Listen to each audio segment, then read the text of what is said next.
আপনারা দেখতে পাচ্ছেন টানা বৃষ্টিতে ভাসলো নামখানার আমরাবতী গ্রাম, জলের তলায় প্রায় 50টি পরিবার।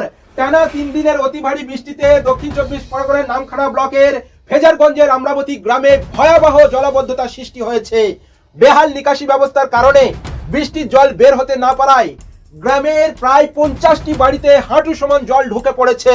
পরিস্থিতি এতটাই ভয়াবহ যে প্রাণ বাঁচাতে প্রায় 10টি পরিবার ঘর বাড়ি ছেড়ে স্থানীয় স্কুল ও হোটেলে আশ্রয় নিয়েছে।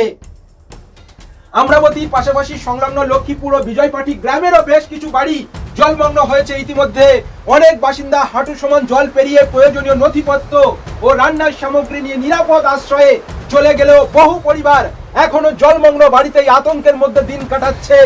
জলাবদ্ধতার জেরে কয়েকশো বিঘা কৃষি জমি জলের তলায় চলে যাওয়ায় ধানের বীজতলা নষ্ট হয়েছে বলে অভিযোগ। পুকুর উপচে মাছ ভেসে যাওয়ায় মৎস্য চাষিরাও ক্ষতির মুখে পড়েছেন। জলমগ্ন বাড়িতে সাপ ও ব্যাঙের উপদ্রব বেড়ে যাওয়ায় আতঙ্ক আরো বাড়ছে। গ্রামবাসীদের অভিযোগ, দীর্ঘদিন ধরে গ্রামের একমাত্র নিকাশি খাল সংস্কার না হয় জল বের হওয়ার পথ বন্ধ হয়ে রয়েছে।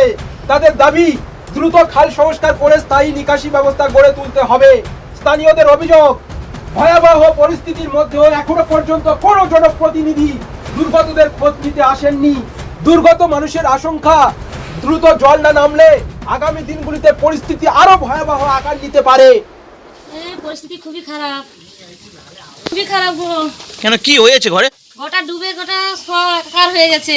সব লোকের বাড়ি জিনিসপত্র কিছু রেখেছি, কিছু তুলছি, কিছু ভেসে গেছে। তা এখন কোথায় আছেন? এখন হোটেলে। তা কি চাইছেন এখন? কি জন্য এই যা হলো? বন্যায় তো গোটা ডুবে গেল। জল নিকাশি রাস্তা নেই কোনো, মানে জল নিকাশির এমন জায়গা তার গোটা ঘর করে দিচ্ছে। জল তেমন তো বাড়াতে চায়নি, কম কম বাড়াচ্ছে। আপনার নাম? আমার নাম সুমিত্রা উত্থাসিনী। বাড়ির পরিস্থিতি কি অবস্থায় আছেন? বাড়িতে তো জল ঢুকে গেছে, রাস্তাঘাট ডুবে গেছে, মাঠে জল ভর্তি, ঘরে বাইরে জল ভর্তি, খাটের উপরে সব জিনিসপত্র তুলে রাখছি। আর এখন বর্তমান ঘরে তো থাকতে পারিনি 3 দিন এরকম। কাল থেকে তো বেশি জল হয়ে গেছে, পরশুদিন তো অল্প জল ছিল, তো ঘরে খাটের উপরে বসে রান্না টান্না করা যেত। কাল থেকে তো একদম অবস্থা প্রচুর খারাপ, খাটটা ডুবে গেছে। তাই বাধ্য আমরা এখন হোটেলে গিয়ে আছি। হোটেলে ওখান থেকে খাওয়া দাওয়ার ব্যবস্থা দিচ্ছে। কতগুলো পরিবার এরকম জলমগ্ন? হ্যাঁ, এখানে পুরো 15-20টা পরিবার এরকম জলমগ্ন অবস্থা।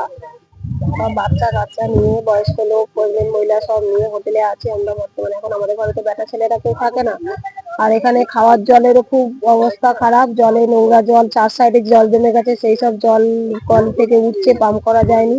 ভোটের আগে থেকে আমরা দরখাস্ত দিয়ে অঞ্চলে 2বার দরখাস্ত দেওয়া হয়েছে, কল ঠিক করে দেয়নি। এখন জল পাম্প করা যাচ্ছে না, কল থেকে নোংরা জল বেরোয়, কাপড় বেঁধে জল নিতে হয়, ওই জল আমরা পান করে খাই।